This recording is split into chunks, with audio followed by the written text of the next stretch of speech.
Today I'll be showing you how to make my Philly cheesesteaks. Start by chopping up 2 white onions, 1 red pepper and chestnut mushrooms.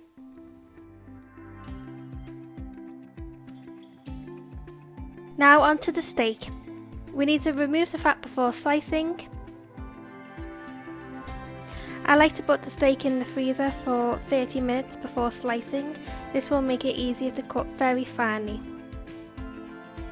Add garlic to a hot pan, along with the onions, peppers and mushrooms. Once cooked, leave to one side and then add the steak to the pan.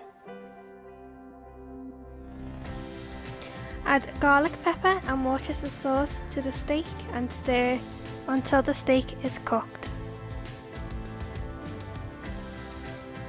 Add the cooked vegetables back into the pan and stir. I like to add chopped gherkins and jalapenos to mine, but this is optional.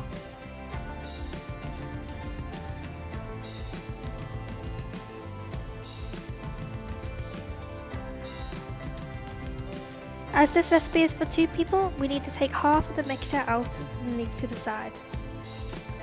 We need to mould the mixture into the centre of the pan and then add cheese and leave to melt.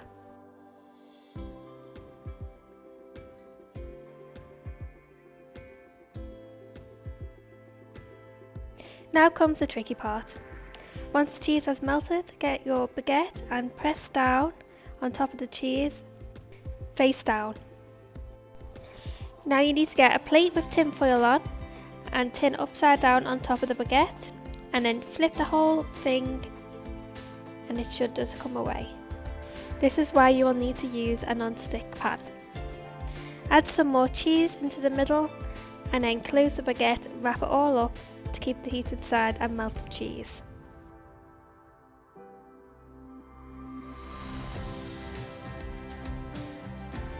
And that's my homemade Philly cheesesteaks.